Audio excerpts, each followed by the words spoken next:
Marhaba bikoum. C'est la vidéo numéro 2 dans notre série des programmes d'immigration pour le Canada. اليوم حنهضروا على l'entrée express, les conditions, c'est quoi le coût et puis la durée de la procédure.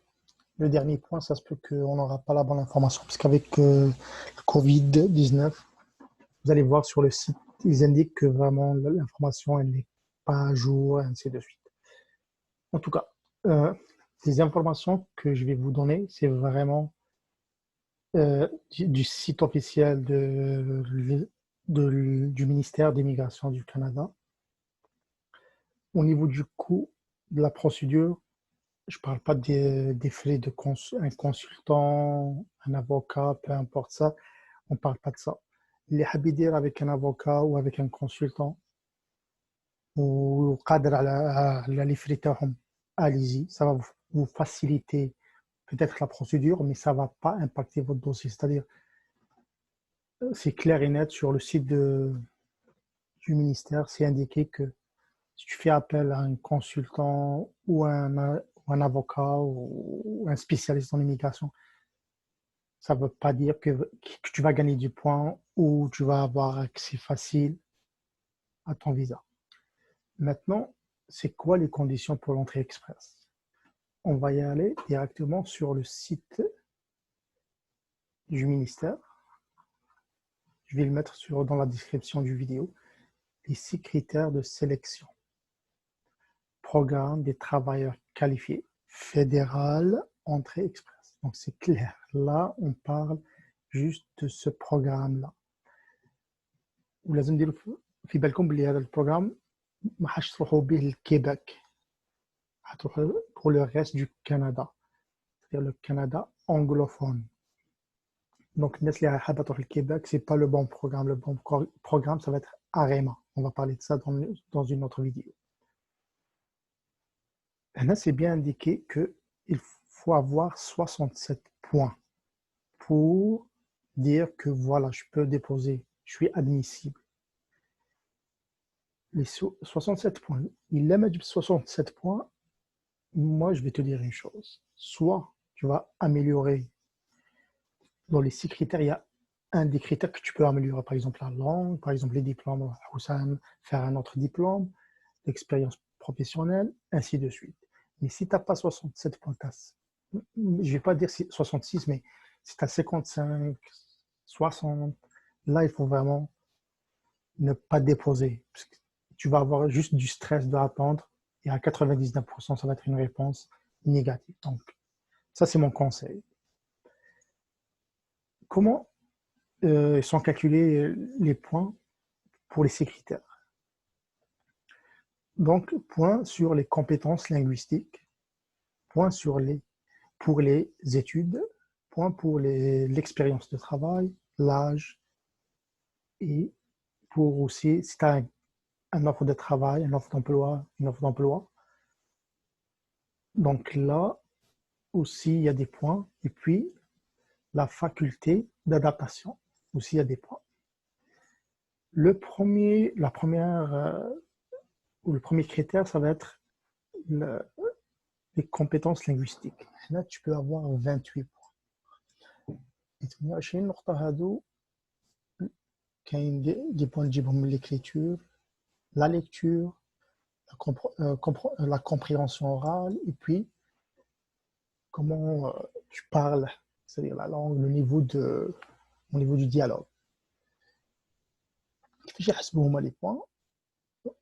Donc là, c'est que là, on va appliquer pour la partie anglophone du Canada.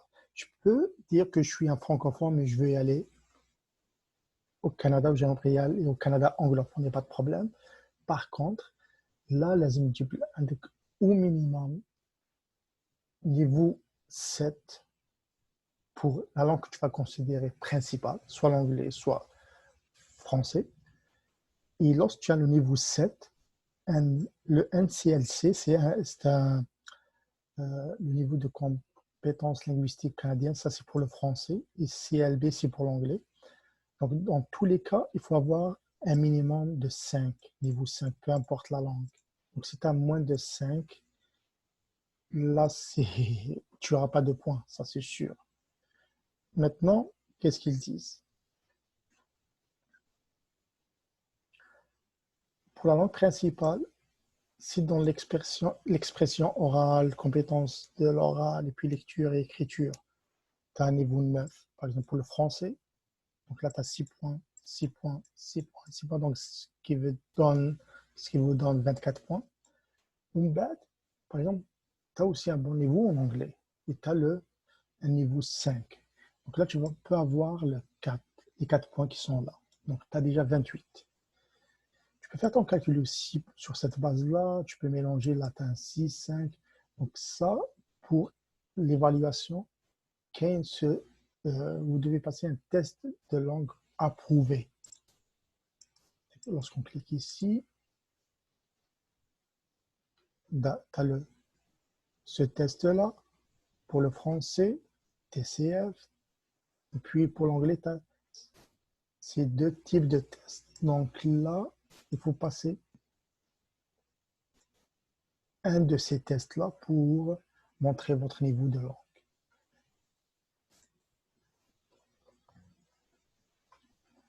Donc, on a fini avec l'histoire des points pour la langue. Comme je viens de le lire, vous pouvez avoir un maximum de 24 points. Et puis, tu peux ajouter 4 points pour la seconde langue officielle. Donc là, ils disent que c'est 4 points. Maintenant, pour le niveau d'études. Donc, عندك une possibilité de 25 نقطة selon l'évaluation des diplômes d'études. Aussi, il y a une étape à faire. Il vous donne où il faut y aller pour faire cette évaluation des diplômes que vous avez obtenus en Algérie ou dans un autre pays, par exemple. La France, je pense pas. Je pense qu'il y a une convention peut-être avec le Québec pour la France, mais en tout cas, c'est ça ce qu'il faut faire. Il faut faire l'évaluation des diplômes. Donc là, voilà. Allez, l'expérience de travail. L'expérience de travail, c'est 15 points. Qui va chercher les 15 points? Ça, c'est le maximum. Une année d'expérience, bien sûr, là, ça dépend aussi du métier. Est-ce qu'il correspond aux besoins du marché canadien ou non? Donc, il faut trouver votre code pour la CNP, Classification nationale des professions. Et puis aussi, tu peux, je sais pas moi, avoir peut-être 15 ans d'expérience dans un domaine qui n'est pas reconnu, tu vas pas avoir des points. Donc, il faut y aller sur les sites pour vous trouver les codes et voir si votre domaine est demandé ou non au Canada. Donc, 1 an, c'est 9 points. 2 à 3, c'est 11. 4 à 5, c'est 13. Et puis plus de 6 ans, c'est 15 points. Donc, on va dire les études, il a eu, on va dire 20 points. Et puis au niveau linguistique, il a 20, donc il est déjà à 40. Les idées de l'expérience professionnelle, la plupart des âges, on va dire, on va me prendre 13. Donc il est à 53. Et puis pour l'âge, donc là 12 points selon l'âge. Donc on peut voir ici. C'est que le maximum, il est donné pour les 18-35 ans. Donc là, c'est 12 points. Après, ça descend. Jusqu'à plus de 47 ans, c'est 0 point. Il n'y a pas de point. Et puis, emploi réservé au Canada. Ça, à la Bali, il y a des tonnes de questions sur ça. Qui fait un petit peu d'emploi valide, etc. Ça n'a rien à voir avec le gouvernement. Le gouvernement, on va dire, elle va trouver pour toi un travail au Canada. Donc, je لازم dire, Google, et puis chercher un travail au Canada. Il y a des sites comme Indeed, il y a Jobboom, il y a plusieurs sites canadiens spéciaux pour la recherche de travail. Donc, pour vous dire, c'est que les entreprises, dans certains domaines, ils peuvent prendre, pas le risque, mais on va dire, ils sont ouverts à recruter de l'international. Donc, ils jouent bateau comme des offres d'emploi, on va dire, des contrats de travail, mais c'est pas facile. Ça, نعرف ناس جاتهم des offres comme ça, mais c'est rare. Et certains domaines, surtout dans l'informatique, je connais pas mal de gens liés de l'international parce qu'ils ont reçu des offres d'emploi et puis c'était facile, ça a facilité d'avoir ces 10 points-là.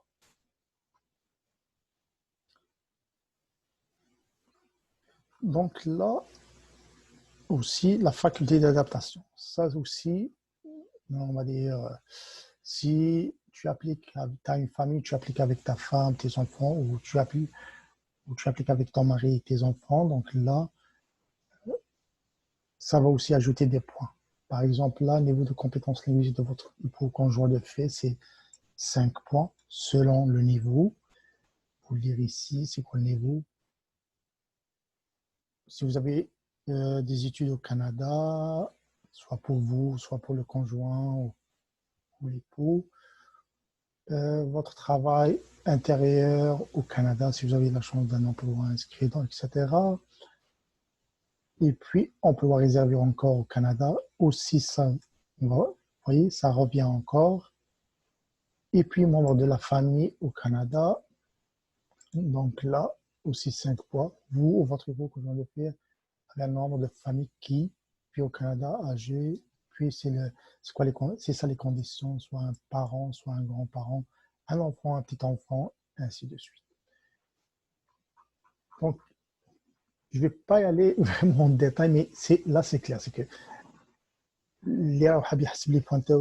il vient ici. Comme je viens de le dire, je vais mettre le site là dans la description de la vidéo, mais chaque fois, il y a des liens où vous pouvez aller chercher les informations pour chaque section.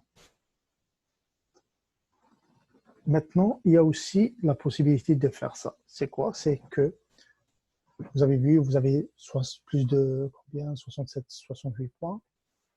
Vous voulez appliquer pour l'entrée express Canada. Voilà. Là, entrée express. Comment ça peut? OK. Et puis là, attendez, je vais faire autrement. Immigrer. Et là, on va y aller ici, entrée express. Ouais. Comment fonctionne l'entrée express? L'étape, là, il te donne, tu as fait le calcul, tout est bon, c'est rassurant. Là, comment fonctionne entrée express? Il y a la première étape. Il a l'étape de répondre à quelques questions pour vérifier si vous remplissez les exigences. Moi, je vous conseille de faire ça. On clique ici, on vient sur le formulaire et on détermine l'admission. La première question, où on a qu'à t'installer au Canada. Par exemple, là, je dis que je vais aller au Québec pour rentrer. J'aimerais m'installer au Québec. Je clique sur suivant. La réponse est claire et nette. Donc, le Québec, c'est pas concerné par l'entrée express. Moi, j'ai une autre demande pour le questionnaire. Voilà. On va choisir l'Ontario. OK, suivant. Donc là, les langues officielles du Canada sont en anglais, etc. Vous devez soumettre des résultats d'un test de langue. Maintenant, par exemple, tout à l'heure, je montrais les 4 différents tests. Si je mets aucun, je n'ai pas de test de langue. Je clique sur suivant, je clique, tu n'es pas concerné. Donc, il faut vraiment passer le test, avoir des résultats pour ça. Là, il ne parle même pas c'est combien. C'est qu'il faut juste avoir le test. Après, on va parler, ils vont voir c'est quoi votre niveau par rapport aux résultats obtenus. Donc là, on va cliquer encore, on choisit l'Ontario, suivant. OK. On prend un des tests. Moi, à ce niveau-là, je vous dis, peu importe ce que vous avez pris, mais moi, je vais prendre celui de l'anglais. OK. À quelle date? Bon, on va me prendre ça, janvier, le 2. Puis les résultats. Donc là, on va essayer de mettre 7,5, 8, 8, 8, suivant. Tu peux ajouter un autre. Moi, je ne vais pas ajouter. Je vais laisser ça comme ça. Donc, au cours de 3 dernières années, combien d'années d'expérience dans un métier spécialisé? Donc, la habitat Fougenom, cliquez ici ou vas-y, tu vas voir c'est quoi la liste. Canada, il doit agir son plein temps. Là, avez-vous acquise au Canada? Donc, aucune. Mandish. Au cours de cette période, dans quel niveau de la classification? 6, compétences. C'est bon, parfait, parce que j'ai pas travaillé au Canada, je vais faire. Je suis en Algérie, j'ai pas eu d'expérience au Canada. Maintenant, combien d'années d'expérience vous avez accumulé? Il s'agit d'un seul emploi et un temps plein. Je vais mettre 4. Je vais augmenter ma chance. 6 ans. Si vous n'avez pas certain du code de votre emploi, vous pouvez le trouver. OK. Au cours de 5 dernières années, vous avez eu 2 ans d'expérience dans un emploi qui fait partie de. OK, chef de cuisinier, OK, superviseur, personne des métiers d'entretien, électricité, boucherie. Donc là, je vais mettre moins de 2 ans. Suivant. Quelle somme d'argent apportez-vous au Canada? 12 960 chez bizarre. Donc il faut mettre plus. On va mettre ça. Je vais mettre 1, parce que la somme les déterminaya, c'est pour 2 personnes. Donc je peux mettre 2. Un suivant. J'ai pas d'offre d'emploi. Ma date de naissance, on va mettre quelque chose pour les 25-35. Donc on va mettre 94. Oui. OK. OK.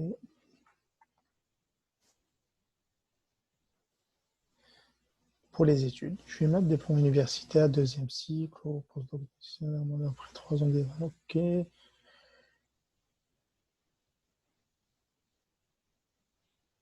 Ça correspond à un master ou un ingénieur. On va prendre ça.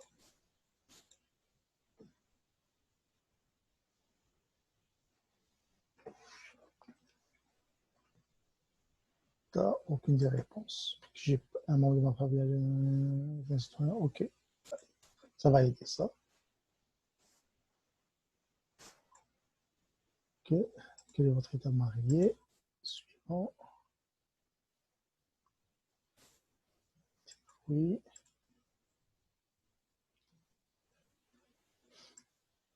Non.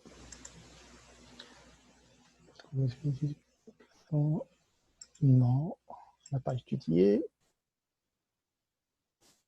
Non.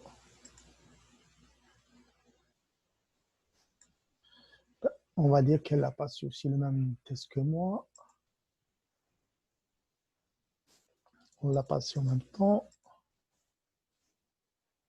Et puis, 7,5, 7,5, 8, suivant. Voilà, donc ça c'est le résultat. Qu'est-ce qu'il dit ici? L'oubliez, vous avez besoin de ce code, pour vous présenter une demande, vous avez besoin OK. D'après les réponses que vous avez données, vous semble admissible à l'entrée express. À partir de cette étape-là, on suppose, moi j'ai rentré toutes ces informations-là, quelqu'un d'autre il va être dans une autre situation. Mais il faut mettre les bonnes informations. À partir de là, vous allez rentrer les informations, allez imprimer cette page, bien sûr, et puis là, c'est l'étape d'inscription et création d'une session.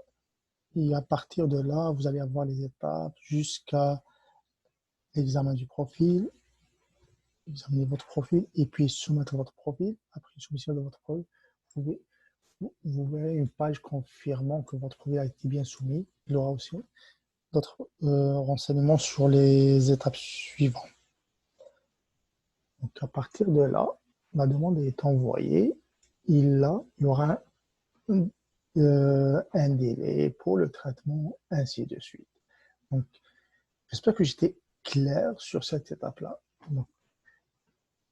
On a fait, euh, on a vu ensemble quels sont les critères de sélection et les points. Vous allez toujours, vous pouvez toujours aller sur ce lien-là et vous faites votre propre expérience avec le calcul des points. Selon sa situation, quel est حيجيب 80 quel est حيجيب 75 quel est حيجيب 15. Donc كل واحد selon sa situation, mais il a كنت تحت 67. Essaie d'améliorer tes points avant de envoyer le formulaire, on va dire envoyer ta demande. Après, tu vas attendre pour 4, 5 mois, 6 mois, je ne sais pas combien, pour une réponse à 99% négative. Donc, c'est pour ça, lorsque tu rentres dans le questionnaire, tu rentres les bonnes informations, tu as une réponse selon ta situation, et puis tu vas créer ta propre session, et à partir de là, il y aura toutes les informations qu'ils ont besoin pour ta demande d'entrée express. Maintenant, on va parler du deuxième point qui est le coût de la demande. Dans ce site-là, c'est le site liste des frais. Dans cette page-là, toujours on est dans le payer les frais, dans l'immigration, immigration et citoyenneté, dans la catégorie immigration économique, avec entrée express. Donc, pour quelqu'un qui est seul, normalement, il va payer 825. Et là, ils ont ajouté, c'est facultatif, c'est les 500 $. Soit tu les payes maintenant ça pour les frais de résident permanent, soit tu vas les payer après si la réponse est positive pour le premier traitement. Donc, à, à toi de voir, on va dire, à vous de voir. Soit vous mettez les 100, 1325 et comme ça, ils ne vont pas vous demander encore, si votre demande est acceptée, de payer les 500 $. Sinon, tu payes 825 qui sont obligatoires pour le traitement. Et les frais relatifs aux droits de résident permanent qui ont 500 $. Donc là, on est à 1325. Là, il explique. 825. Puis, si tu vas y aller en couple, donc pour la deuxième personne, ça va être le même prix. Et donc c'est là, il explique la même chose. Et pour chaque enfant en charge, il est 225 $ canadiens. Là, on est toujours dans l'entrée express Yajma, c'est ça le programme. On parle de ce programme-là spécifiquement. On ne parle pas d'autre chose. On ne parle pas de frais de consultant, mais de frais d'avocat. Après, le troisième point, c'est la durée de la procédure. Comme je l'ai dit tout à l'heure, c'est... Là, ah oui, j'ai fait tout à l'heure une petite simulation. Donc, je mets catégorie de l'immigration économique, travailleur qualifié fédéral. Je n'ai pas encore présenté ma demande, donc il m'a donné 6 mois. Là, j'ai déjà présenté une demande, ça va être la même chose. Mais là, il indique bien, c'est clair qu'il y aura peut-être des délais, plus ou moins, on va dire 6 mois peut-être un peu plus, il y a des priorités actuelles. Donc, j'espère que ce qu'on vient de faire ensemble, ça va vous aider à trouver des réponses. Et comme je l'ai expliqué, j'ai utilisé pour cette vidéo juste les sites les sites du gouvernement. Donc, après, vous pouvez aller sur Internet, faites vos recherches, vous allez trouver des milliers de ressources sur Facebook, peu importe. Mais là, sincèrement, je vous conseille de suivre les démarches que je viens de vous expliquer. Après, si vous n'avez pas assez de points, travaillez votre dossier. Et après ça, lorsque vous avez plus de 67 points, là, appliquez passer le questionnaire et puis après appliquer pour la résidence, on va dire pour l'entrée express. comme ça. Si vous avez des questions, les commentaires sont ouverts. Et puis, ما تنساوش partager ou t'abonner ou abonnement. Ou la prochaine vidéo, on va parler du programme ARIMA. comme ça et à la prochaine.